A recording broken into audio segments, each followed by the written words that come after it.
Merci de nous rejoindre sur la première. Ce matin, je suis avec M.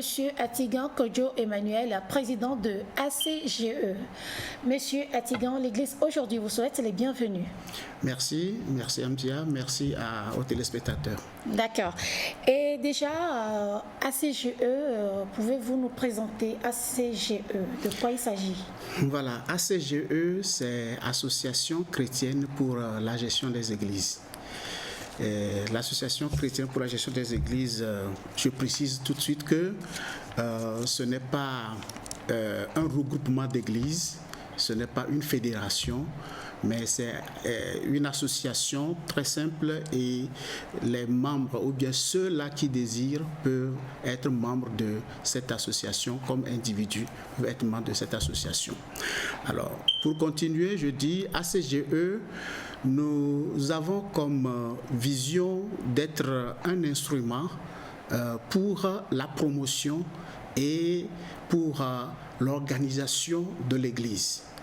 Et notre mission, en fait, c'est d'aider, c'est de renforcer la capacité des leaders religieux et de promouvoir la bonne gestion au sein de l'Église. Voilà à peu près la mission que nous avons. Et cette mission, nous avons plusieurs moyens de l'exercer et nous organisons des renforcements de capacité à l'endroit des leaders religieux et également à l'endroit des associations chrétiennes. Et au-delà de cela, nous leur proposons un accompagnement pour gérer les aspects dont ils auront besoin lorsqu'ils vont vouloir implémenter tous les conseils ou bien tout ce que nous voulons, ils veulent mettre en place. Donc voilà en gros ce que nous faisons au niveau de l'ACGE. Et donc comme le sigle le fait comprendre bien assez déjà, et ACGE a pour objectif d'aider les églises dans la gestion administrative. Tout à fait, c'est la gestion administrative que nous faisons. Une bonne gestion administrative. Une bonne gestion administrative. Une gestion axée sur le résultat.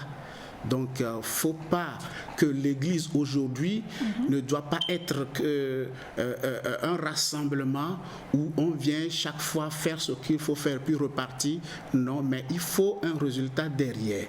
Tout ce que nous avions prévu faire ou bien l'Église a prévu faire aujourd'hui doit viser quelque chose. Oui, mais l'Église, c'est quand même pas une entreprise. L'Église n'est pas une entreprise, mais l'Église est une organisation. Ok, un fonctionnement d'entreprise. Bien sûr, en fonctionnement d'entreprise. Et c'est justement le problème.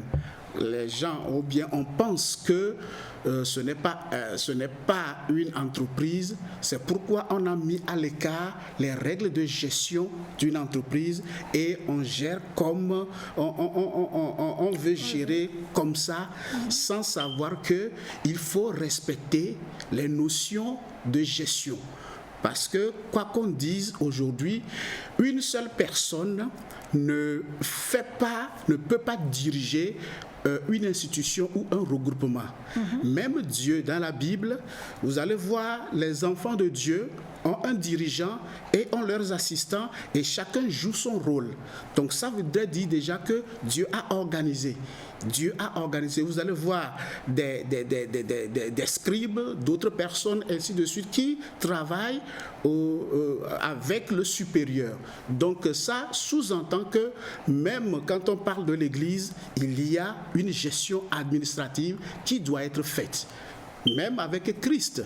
Christ a un trésorier, un secrétaire, tout ça pour pouvoir gérer, pour pouvoir faire sa mission au mieux. Donc avec l'Église, soit d'être plus, parce qu'aujourd'hui, c'est plusieurs personnes que nous gérons dans les églises. Et ça là, ne vient même pas d'une seule personne ou bien d'une communauté, ça rassemble tout. Est-ce qu'il y a des entrées et des sorties? Tout à fait, des entrées et des sorties. D'accord. Et ces entrées et sorties, c'est en tant que membre aussi. Et au-delà de membres, il y a même les finances, d'autres aspects qu'il faut également regarder comment gérer tout ça. D'accord. Donc, pour avoir opté, cibler ce côté de la chose, c'est-à-dire le côté administratif dans la gestion au niveau des églises, c'est qu'il y a sûrement des problèmes qui se sont posés à un niveau donné. Oui, effectivement, il y a des problèmes parce qu'aujourd'hui, les hommes de Dieu font du bon boulot. Oui. Gérer un homme, transformer un homme et arriver à changer le statut de quelqu'un, c'est quelque chose de très important, de très capital. Alors, ils doivent normalement capitaliser sur ça. Donner des rapports. Aujourd'hui, les gens pensent seulement que les hommes de Dieu ou certains pasteurs ne profitent que de la chose, mais le travail qui est fait au-delà est un travail énorme. Mais pourquoi ce n'est pas vu? Tout simplement parce que les gens ne font pas de rapports. Les gens ne font pas ou bien on ne publie pas ces rapports. Il y a certains qui le font mais ne les publient pas, la plupart même ne le font pas. Mais ça fait qu'on ne sait pas concrètement à quoi est destiné ces sous, tout ce qu'on fait là, c'est pour aller à quel but, on ne sait pas. Mais alors qu'il y a du bon boulot qui est fait. Donc, raison pour laquelle nous encourageons les hommes de Dieu à pouvoir mettre en place une bonne planification, des objectifs bien définis, bonne planification pour mettre en activité tout ce qu'il faut faire pour atteindre les objectifs. Et là, ça pourra aider. C'est parce qu'aujourd'hui, il n'y a pas ces choses, on ne sait pas ce qui se fait. Au-delà de ça, les membres, il y a problème au sein du comité de l'Église parce qu'il n'y a pas de rapport sur les activités, il n'y a pas de compte à rendre sur les finances de l'Église. Et la grande question, à qui ça profite ? Ça profite d'une manière, par défaut, ça profite à l'homme de Dieu. Oui, justement, c'est les questions parce que c'est lui le responsable. Voilà, le membre va dire, c'est le pasteur qui dépense notre argent. Et tout ce qu'on cotise là, c'est pour lui. Et c'est pourquoi il a changé de voiture, il a 2 maisons, il a ceci, il a cela. Oui, mais donc, vous ne voyez pas que c'est légitime. Ces faits sont avérés. Bien sûr. Puisqu'il y a des fidèles qui, chaque jour, ils cotisent, du moins, à chaque fois qu'ils sont à l'église. Et on voit chaque année peut-être le pasteur qui change de voiture, qui a une vie de plus en plus bienheureuse, aisée, mais vous voyez le fidèle là, peut-être en 10 ans, il est toujours au même niveau, mais il s'appauvrit encore plus. Oui, justement. Est-ce qu'il n'y a pas moyen de faire en sorte que on ait des fidèles avec des carnets? On sait que dans ce registre, on sait qu'il y a 100 nombres et 100 fidèles par rapport à un nombre. On sait qu'il y a des fidèles qui sont réguliers, qui sont là, et ce sont des membres de cette église. Et peut-être à la fin d'année, avec tout ce que les fidèles cotisent, au moins, de temps en temps, ne serait-ce que 50 000, 70 000, je ne sais pas, pour que les fidèles ne se sentent plus lésés, puisqu'ils se disent, il y en a d'autres, parfois ils meurent. Donc, ce que j'ai cotisé, ça profite à qui? C'est des questions qui se posent et puis il y a bagarre. Oui, il y a bagarre, c'est ça. Bon, mais il faut faire attention aussi pour que ça ne soit pas un truc comme une microfinance ou bien une mutuelle. Oui. C'est différent. Oui. Toutefois, je vois là où vous voulez en venir, c'est qu'on a la possibilité de pouvoir faire profiter aux membres tout ce qu'ils font. Une manière de leur rectifier. Voilà. Et ça, vous allez voir, au sein d'une église, il y a des personnes vulnérables. Il y a des gens qui sont sans emploi, il y a des veuves, il y a des orphelins, il y a des personnes en situation de handicap, et plusieurs personnes sont là. En temps normal, l'Église doit avoir un registre. Certaines églises ont des registres, d'autres n'en ont pas. Et ceux qui en ont, normalement, c'est de faire quoi? C'est qu'il faut que tout ça là soit renseigné. Il faut qu'on ait une base de données assez complète. On doit, dans le registre, par exemple, retrouver que cette personne, c'est une veuve. Cette personne, ou bien, oui, cette personne, c'est un orphelin. Ou l'autre, c'est handicapé, tel type d'handicap. On met tout ça. Ça permet que peut-être à un moment donné, moment de fête ou en fête d'année, où l'Église va mettre de côté une enveloppe, ou bien, oui, une enveloppe, pour les assister, les encourager, pour permettre à ce que on puisse prendre soin de tout le monde et donner de la joie et la joie de vivre à ces fidèles à ces personnes. C'est ce que nous voulons. C'est ces instruments ou bien la gestion administrative tend vers là. Parce que si nous disons gestion administrative, il faut que tu aies un registre. Il faut que l'homme de Dieu ait un registre. L'Église doit avoir un registre ou doit avoir tout ça. Mais quand on le dit, peut-être quelqu'un va dire, oh, ce n'est pas important, on dit on veut prêcher seulement. Oui. Mais c'est important dans la mesure où vous aurez besoin de ce document pour pouvoir faire une planification à l'endroit des personnes vulnérables au sein de votre paroisse. Oui, justement, si ils ne sont pas d'accord, c'est-à-dire certains disent nous voulons prêcher, c'est ça qui est l'important et tout ça là, est-ce que ce n'est pas le fait qu'au niveau des pasteurs, du moins des églises ministérielles là, c'est plus une personne qui se lève un jour, achète un terrain et puis commence son ministère. Parce que là, cette personne se dit, j'ai la même mise sur mon truc. C'est moi, j'ai fait des prêts pour acheter un terrain, peut-être que j'ai pas pu tout payer et demande l'aide des fidèles quand ça commence pas à prendre forme. Donc la personne ne se sent pas forcément obligée de faire une gestion saine. Et si un jour ça capote bien, ça capote, on se retrouve dans la nature. Et si ça me profite plus. Voilà. Oui. Est-ce que c'est pas plus ça? Oui, c'est plus ça et c'est ce qui se passe. Mais en réalité, ça ne doit pas être ça. Parce que l'Église n'est pas une entreprise individuelle. L'Église, c'est Dieu d'abord. L'Église, c'est une vocation. Quand un homme de Dieu, un homme ou bien quelqu'un s'appelle homme de Dieu, cela veut dire que c'est une vocation, c'est Dieu qui l'a appelé et Dieu lui a confié une mission. Même si il a dû user de ses moyens, bien chercher des moyens pour pouvoir investir dans une église, ça ne veut pas dire qu'il est le Tout-Puissant, qu'il est le seul à décider de ce qu'il veut faire de ça. Normalement, pas. Voilà, et c'est pour ça que nous travaillons, pour aider la personne. Il y a certaines personnes, c'est par ignorance. Il faut que nous éclairons ces gens-là pour leur dire que leur manière de travailler ne leur profite pas et ne leur profite pas devant Dieu. Parce que Dieu les a appelés, c'est pour un travail donné. Dieu ne vous a pas appelé pour faire gain ou bien de bénéfices sur votre investissement. D'ailleurs, le résultat, ce que Dieu veut, c'est la transformation de l'homme. Dieu veut que l'homme puisse l'adorer. Dieu veut que l'homme puisse se confier totalement à lui. Donc, c'est cette mission que le pasteur ou l'homme de Dieu a de faire en sorte que les gens tournent vers Dieu. Ce n'est pas que les gens cotisent pour que je puisse vivre aisément. Voilà, il faut que l'homme de Dieu ou le pasteur comprenne ça et de cette manière, même si c'est lui-même individuellement qui a investi et qui a fait des choses, il doit comprendre qu'il a un compte à rendre à Dieu. Du moment où l'homme de Dieu s'attelle sur ses finances ou ce qu'il doit gagner, il dévie de sa mission. Il dévie de sa mission et chaque dimanche, chaque semaine, il va animer des cultes, il va organiser des réveils, des conventions, des programmes. Mais ça ne serait pas dans la vision de Dieu. Ça va s'écarter de la vision de Dieu. Dieu ne veut rien que le cœur de l'homme. C'est tout ce que Dieu veut.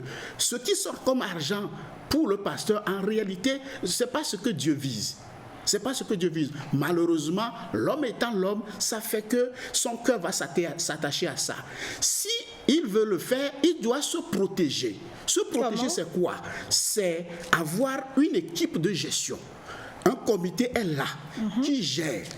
Il y a des églises aujourd'hui, le pasteur ne voit même pas la couleur de l'argent. On cotise, il y a un groupe qui compte, il y a des secrétaires financiers, des comptables qui enregistrent bien dans le carnet et puis vont les déposer sur un compte en banque ou bien un compte en microfinance et autres. Le pasteur ne voit pas. Les dépenses, c'est d'une manière collégiale que ça se décide. Qu'est-ce qu'il faut faire? Payer l'électricité, payer le loyer, payer ceci. Tout ça là, se décide en comité. Là, le pasteur est protégé. Lui aussi, peut-être à la fin du mois, on peut lui trouver quelque chose comme indemnité pour pouvoir vivre. Justement, ces points que vous relevez sont réputés être une pierre d'achoppement entre les membres quand il s'agit de la gestion d'une église. Et voyez-vous, ce fait, chez les catholiques, Oui. je vais parler de l'Église catholique. Tout à fait. Quand on dit Église catholique, Oui. on sous-entend tout de suite respect, ordre, hiérarchie. Oui. C'est-à-dire, on ne fait pas n'importe quoi, on ne fait Oui. pas du n'importe quoi. Et dans le monde, le message qui est prêché à chaque culte, l'évangile, Oui. est pareil partout. Oui. Mais si on va vers les églises à connotation ministérielle et chacun donne son nom Oui. à son église, Oui. vous pouvez voir l'église là à côté où on prêche l'abondance, et juste l'église qui est collée à l'autre, qui prêche je sais pas, qui prêche autre chose, un thème de son choix. C'est-à-dire, ce n'est jamais pareil. Oui. Comme on parle on remarque cela au niveau des églises catholiques. Justement, est-ce que c'est normal? Est-ce que c'est pas ce fait que j'ai relevé tout à l'heure, du fait que quelqu'un se lève peut créer son église quand il s'agit de ces églises à connotation ministérielle que le problème se pose? Sinon, c'est qui leur hiérarchie? Ok, merci. Excusez-moi, c'est une vérité. Bon, peut-être que quelqu'un ne peut pas l'accepter, mais au fond, quand on regarde bien, l'Église catholique est l'Église la mieux organisée. Voilà. Quoi qu'on dise, il se pourrait que, bon, peut-être par certaines paroisses, il peut y avoir quelques déraillements ou bien choses là, mais quand on prend en termes d'organisation, l'Église catholique est d'une manière générale la mieux organisée. Et des règles, des principes, on sait que ça va ici, ça va là, et tel que vous venez de le dire, la liturgie, ou du moins au sein du culte, on sait l'évangile, on connaît, c'est que c'est là le thème du jour, les versets à lire, tout ça, c'est bien établi. Quel que soit le nombre du culte qui va se passer. Voilà, c'est ce qui sera prêché. Oui. Voilà, il y a ça.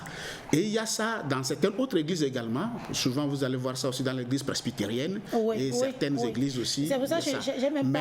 Je parle des églises à connotation la plupart des églises dites de réveil ou de choses, généralement, chaque pasteur prêche ce qu'il veut le dimanche. Alors, ça, c'est difficile de juger, mais ce n'est pas de la doctrine. Ça, ce n'est pas du tout de la doctrine. Donc, quand il ne s'agit pas de la doctrine, le problème ne se pose pas. Cela veut dire qu'on peut l'appeler principe ou bien dogme, ou bien simplement une procédure. Donc là, c'est difficile parce que l'Église, pour pouvoir organiser, a voulu que voilà ce qu'on va prêcher chaque jour pour permettre à ce que on puisse communiquer le même message. Et ceux qui ont fait ça veulent quelque chose. C'est parce qu'ils ont un objectif bien défini. Ils veulent que, par exemple, ce dimanche, on veut conduire les gens vers ce message. Raison pour laquelle ils l'ont fait. Dans cet esprit, il faut les amener. Voilà. Par contre, d'autres trouvent que ce n'est pas très bien parce que le message que vous me demandez de communiquer ce dimanche, mon assemblée locale n'a pas besoin de ce message précis en ce moment. Ils pensent que... C'est le fait de la proximité avec ses membres, ses fidèles. Oui, on sait à peu près l'état d'esprit des gens. Ces fidèles viennent se confier souvent, donc justement. Et les problèmes au sein de l'Église, tout ça, ça conduit. Et parfois même, d'autres personnes disent qu'ils reçoivent le message de Dieu. Qu'ils avaient préparé autre chose, mais quelques vous allez écouter un pasteur, il dit, la nuit, il a préparé un message, mais très tôt le matin, avant son réveil, Dieu lui a révélé autre chose. Et c'est ça, il est venu dire, il a laissé sa préparation. Donc, ça fait que lui, il ne pourra pas être... conforme à ce qui est dit d'une manière nationale ou bien mondiale. Donc, bon, lui prêche comme ça. Lui aussi, il a sa raison. Parce que ce n'est pas le message que Dieu veut pour ce peuple spécialement. Voilà, c'est ça. Donc, là-bas, même le problème même ne se pose pas. Mais le problème se pose dans les autres parties de l'organisation où on doit mettre en place une gestion saine, des procédures, des choses qui, d'ailleurs, protègent l'homme de Dieu, protègent le comité et protègent les fidèles également. Donc, c'est très important. D'accord. Donc, c'est au vu de tous ces faits ou préoccupations que vous avez décidé, avec la naissance de ACGE, d'assainir la gestion de l'Église, du moins à les amener à une bonne gestion. Tout à fait. Alors, comment vous y prenez-vous pour y arriver? Est-ce que vous avez déjà travaillé avec des églises? Vos vis-à-vis sont accueillants? Est-ce qu'ils sont d'accord? C'est pas venir les contrôler par hasard? D'accord. Ok, non, on ne va pas. On n'a pas reçu pour rôle de contrôler. D'accord. Parce que même pour contrôler, il faut qu'on te confère le pouvoir de contrôler. Donc, on ne peut rien contrôler chez eux. C'est juste les accompagner. Voilà, c'est juste les accompagner. Alors, donc, c'est pourquoi dans notre mission, ce que nous faisons pour pouvoir y parvenir, c'est d'organiser d'abord des séances de renforcement de capacité à l'endroit des leaders religieux. Et également de proposer notre accompagnement. Il y a des thématiques, plusieurs thématiques sur le plan administratif sur lesquelles nous proposons. Et la définition des objectifs, parce qu'on a compris que généralement, les hommes de Dieu n'arrivent pas à définir des objectifs clairs pour l'année ou bien pour la période. Donc, on aide à fixer ces objectifs ou bien à savoir comment fixer les objectifs. Autre thématique, c'est comment faire la planification pour une période donnée pour l'année. On doit savoir que cette année, on va avoir telle activité, un concert, un réveil à telle date, on doit avoir une projection. Déjà, dès le début de la période, on doit avoir une projection de l'année. Ça, c'est très important et c'est ça qui permet de mettre des choses en action pour pouvoir y parvenir.